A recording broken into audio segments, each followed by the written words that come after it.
High খোদা, আজ নিশীথে আমি একই স্বপ্ন দেখেছি। কে যেন আকাশের দ্বার খুলে আমায় ডেকে বলছে, ওরে ওরে তুমি শীঘ্রই স্বর্গধামে চলে এসো। আমার মনে হচ্ছে মৃত্যু আমার অতি নিকটবর্তী। আমি এখন কি করব? আমার একমাত্র কলিজার টুকরো অবুঝ শিশু কামাল আর এই রূপনগরের সিংহাসন আমি কার হাতে অর্পণ করে যাব? প্রহরী, প্রহরী, আদেশ করুন জাহাপনা। যাও প্রহরী, উজির অমর শিশু কামাল বেগম হোসনা বানুকে দরবারে পাঠিয়ে দাও। হ্যাঁ, আপনার আদেশ রাজ্য মহারাজ। আমায় কি জন্য স্মরণ করেছেন জাহাপনা? উজির সাহেব, আমি আজ নিশীথে কি স্বপ্ন দেখেছি। কে যেন আমায় ডেকে বলছে, তুমি শীঘ্র এই স্বর্গধামে চলে এসো। উজির সাহেব, বলুন জাহাপনা। আমার মনে হয় আমি আর বাঁচব না উজির সাহেব। আমার একমাত্র কলিজার টুকরো অবুঝ শিশু কামাল আর এই রূপনগরের সিংহাসন রেখে গেলাম আপনাদের হাতে। আমার রূপনগরের হিন্দু মুসলমান গরিব দুঃখী প্রজাদের নিজ পুত্র ছিনিয়ে দেখবেন। তাদের সুখে হবেন আপনি সুখী, তাদের দুঃখে হবেন আপনি দুঃখী। জাহাপনা, এ আপনি কি বলছেন জাহাপনা? আমি আমি তার ধৈর্য ধরতে পারছি না জাহাপনা। এই অল্প বয়সে আমাদের ছেড়ে আপনি যদি চলে যান তাহলে আমরা আমরা কি করে থাকবো? এই শিশু পুত্র নিয়ে আমি একা একা কি করে বাস করবো জাহাপনা? কেঁদো না, কেঁদো না বেগম, কেঁদো না। এই দুনিয়ায় একদিন সবাইকে ছেড়ে চলে যেতে হবে, কিন্তু কিন্তু বেগম আমি যে ভাবতে পারছি না এই অল্প বয়সে মৃত্যু আমাকে হাত ছানি দিয়ে ডাকছে, এসো এসো বাবা কামাল, তুমি আমার বক্ষে এসো। আমায় একা ফেলে চলে যাবেন? কাঁদিস না বাবা কামাল, শুধু আমার মনে এই দুঃখই রইল, তোকে নিজ হস্তে মানুষ করে রাজ মুকুট পরিয়ে যেতে পারলাম না।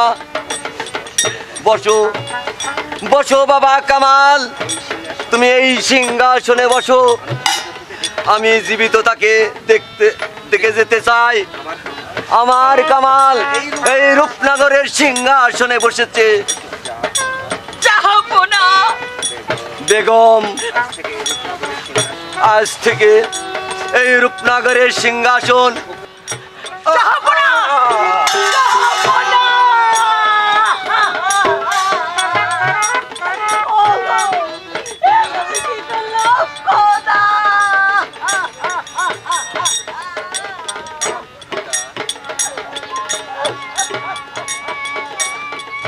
এভাবে কি করলে খোদা? তুমি কি করলে? পিতা, পিতা গো। আমি আমি আমি আর স্বামী! খোদা!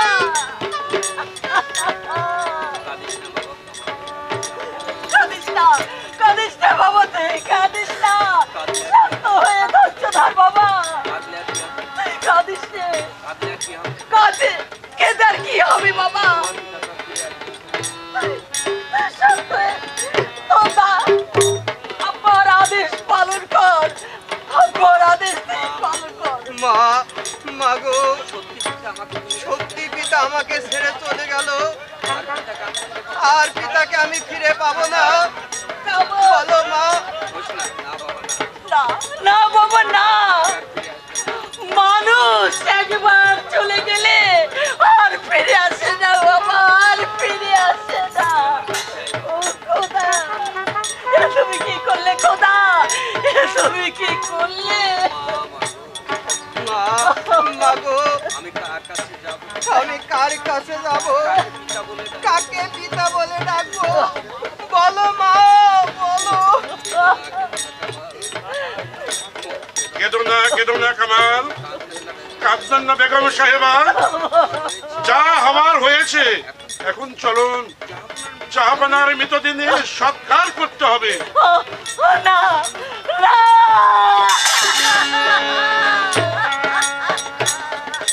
যাবো না, যাবো না।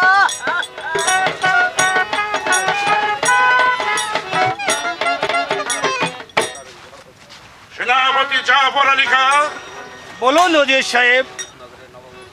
রূপনগরের নবাবের মৃত্যুর পর থেকে বেগম সাহেবা করছে রাজ্য পরিচালনা। এখন ইচ্ছে করলে আমরা এই সিংহাসন দখল করতে পারি। তুমি কি বলো জাফর আলী খান? ওজির সাহেব, সুযোগ মানুষের জীবনে একবারই আসে, এই সুযোগ আমরা হেলায় হারাবো না। বলুন কি উপায়ে সিংহাসন দখল করা যায়? বেগম হত্যা বানু তার আবু শিশু কামালকে হত্যা করতে পারলেই আমাদের পথ হবে একেবারে পরিষ্কার। তখন আমি হব নবাব, আর তুমি হবে আমার প্রধান উজির।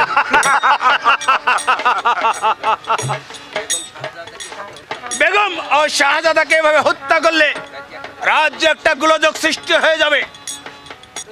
না না না, তা কখনো হতে পারে না উজির সাহেব। ইব্রাহিম, তুমি এসেছো আমাদের কাজে বাধা দিতে? না বালদয় সেনাপতি সাহেব, আমি এসেছি আপনাকে স্মরণ করে দিতে। ভুলে গেছেন সেই উত্তরের কথা? মনে করে দেখুন, একদিন আপনার স্ত্রী পুত্র খেতে পাচ্ছিল না, খোদার জ্বালায় ছটফট করে কাঁদছে, আর আপনি দুহাত মিলে রাস্তায় রাস্তায় ঘুরে ফিরছিলেন দুমুঠো অন্যের জন্য। ইব্রাহিম, সেদিন নবাব আপনাকে রাস্তা দিয়ে করে এনে এই সেনাপতি পদে বহল করে স্থান দিয়েছিল এই নবাব মহলে।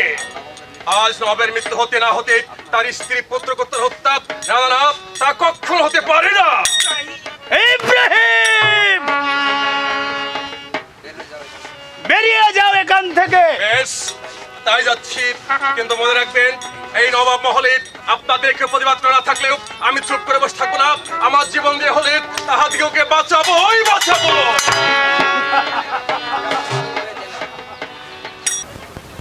আর সহ্য হচ্ছে না, চলো জাফর আলী খান। তাই চলুন জাহাবনা, আমাদের কাজ আমাদের করে নিতে হবে।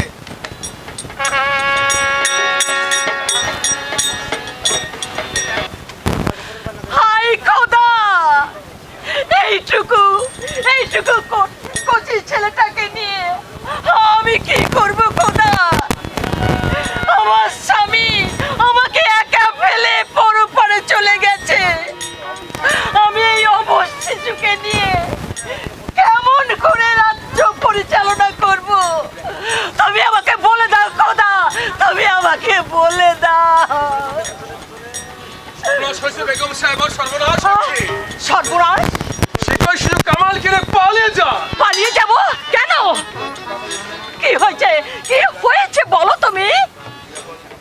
উজির এবং সেনাপতি জাফর আলী খান আপনাদের হত্যা করবে। আমাদেরকে হত্যা করে ওদের লাভ? লাভ অনেক বেগম সাহেবা, লাভ অনেক। উজির সাহেব হবেন রূপনগরের নবাব, আর জাফর আলী খান হবেন প্রধানে উজির। শীঘ্রই চলুন, ওরা যে এসে পড়বে। ইব্রাহিম, শত্রুর ভয়ে আমি রাজপ্রাসাদ ছেড়ে পালিয়ে যাব চোরের মতো? না না ইব্রাহিম, না, এটা কোনো হতে পারে না। আমি জাহাপনার আদেশ আমি পালন করব। আমি এই প্রাসাদ ছেড়ে যাব না ইব্রাহিম, আমি কখনো যাব না।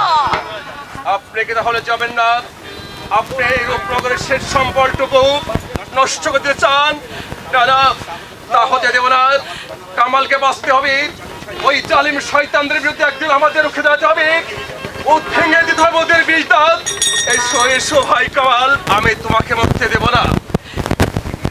তোমাকে নিয়ে আমি রাজ্য ছেড়ে অন্য রাজ্যে চলে যাব। না না ইব্রাহিম, না, আমার ছেলেকে আমি কিছুতেই এখান থেকে যেতে দেব না। জাহাপনার আদেশ আমি পালন করবই। ওকে আমি যেতে দেব না, ওকে আমি যেতে দেব না। আমি আপনার কোনো কথাই শুনবো না। বিদায় বেগম সাহেবা, না না, আমি যেতে দেবো না। খোকা!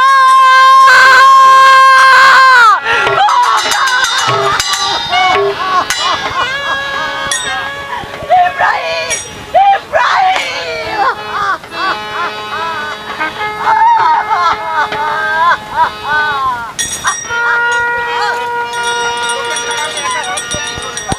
ওকে ছাড়া আমি একা বাঁচবো কি করে খোদা? তুমি বলে দাও খোকা। ও খোদা! আমার খোকা কামাল! কামাল! ফিরে আয় বাবা, ফিরে আয়! ইমাম হত্যা, শিশু কামালকে হত্যা, বেগম হোসনা বানুকে হত্যা, সেনাপতি জাফর আলীর কাপাত হবে পরিষ্কার। কামাল, তুমি কোথায়? এক্ষণে তোমার জীবনের ছেলেমেয়ের খেলার চাঁদ তত্ত্ব করে দেব।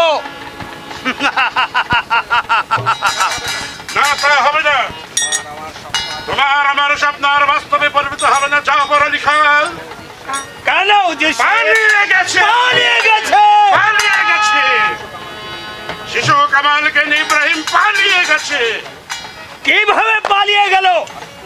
আশ্চর্য, আমি যে ভাবতে পারছি না উজির সাহেব, শত শত পাহারা থাকা সত্ত্বেও শয়তান ইব্রাহিম কিভাবে পালিয়ে গেল? ভুল হয়ে গেছে জাফর আলী খান, ভুল হয়ে গেছে। ওই কামালকে হত্যা করার আগে ইব্রাহিমকে বন্দী করা সেদিন আমাদের উচিত ছিল। এই ব্যাপারে আপনি নিশ্চিন্তে থাকুন। ওই বেঈমান দুটোকে ধরে এনে আপনার সামনে করব আমি নির্মম হত্যা। তাই করতে হবে জাফর আলী খান। যতক্ষণ পর্যন্ত তাদেরকে আমি হত্যা করতে না পারছি, ততক্ষণ আমার মনে শান্তি নেই, শান্তি নেই। আর এই সংসারে পুত্র কন্যা কিছুই নেই, একা একা এক ঘায়ে জীবন আমি কেমন করে কাটে যাব খোদা? খোদা, তুমি আমায় একটু উপায় বলে দাও খোদা, তুমি আমায় একটি উপায় বলে দাও। ওই তো দেখা যাচ্ছে কদম আলী চাষার বাড়ি। কদম আলী বাড়ি আছো? কদম আলী, কে কে আমাকে ঋষি রাত্রে ডাকছে? আমি ইব্রাহিম। ও ইব্রাহিম, আসুন। এই নিশি রাত্রে এই গরিবের বাড়ি কি মনে করে? আমি এসেছি এই ছেলেটি তোমায় দান করতে। তাকে তুমি যত্ন করে মানুষ করবে ভাই, চিরদিন তোমারই থাকবে। আপনি আবার ছেলে দান করবেন? এতে আমার চরম সৌভাগ্য। নাও ভাই, কিন্তু কিন্তু তার পরিচয় গোপন রাখবে। এই ছেলে তোমার ছেলে বলেই মানুষ করবে। ভাইয়া, তুমি আমাকে একা ফেলে চলে যাবে, সেজন্য দুঃখ করো না ভাই। আমি এসে তোমাকে দেখা করে যাব। এসো বাবা, আমার কাছে এসো, আমার কাছে এসো। ভাইজান, ভাইজান, কি হলো যে কি হয়ে গেল জাফর আলী খান, তা আমি ভাবতেও পারিনি। সেই জন্য কোনো চিন্তা করবেন না উজির সাহেব। যেমন করে হোক ওই শয়তান দুটোকে আমি হত্যা করবো। আর পারবে না জাফর আলী খান। যে চলে গেছে তাকে আর কোনোদিন ফিরে পাবে না। আপনি বলতে চান বেগম সাহেবা? বলতে নয় সেনাপতি সাহেব, আপনাদের কাজের প্রতিদান আমি দিতে চাই। তার অর্থ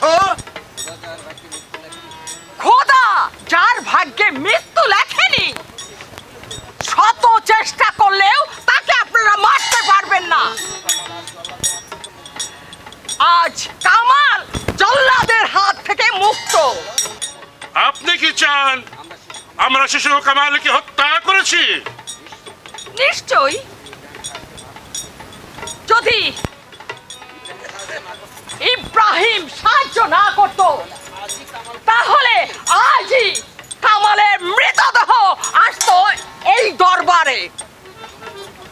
বেগম সাহেবা, চুপ করো বেঈমান! তোমাদের আজ আমি হারে হারে চিনেছি, তাই ভাবছি এই বেঈমানির কি শাস্তি আমি দেবো।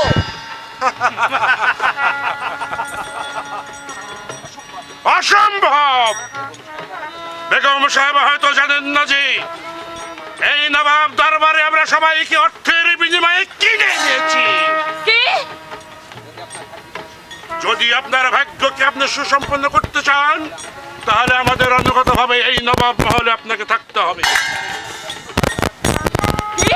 আমি থাকবো অন্ধকার কারাকক্ষে? না, তুমি একটা বেতনভোগ কর্মচারী হয়ে আমাকে বন্দি করতে চাও? এই, কে আছিস? কেউ নেই, আপনার ডাকে কেউ সাড়া দেবে না। বাবারে!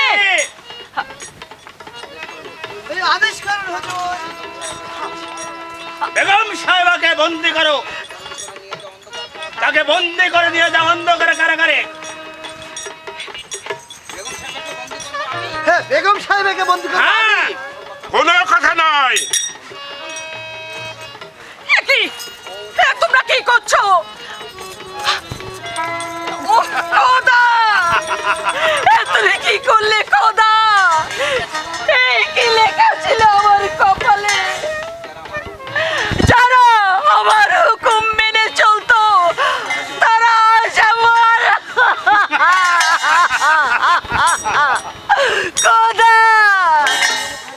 এই নিমুখারাম বেঈমানদের তুমি কখনো ক্ষমা করো না খোদা, তুমি কখনো ক্ষমা করো না। ছেড়ে দে, আমাকে ছেড়ে দে। শাস্তি। আর আপনি শাসককে দেখে যেতে পারবেন না। যান, কারাকক্ষে বসে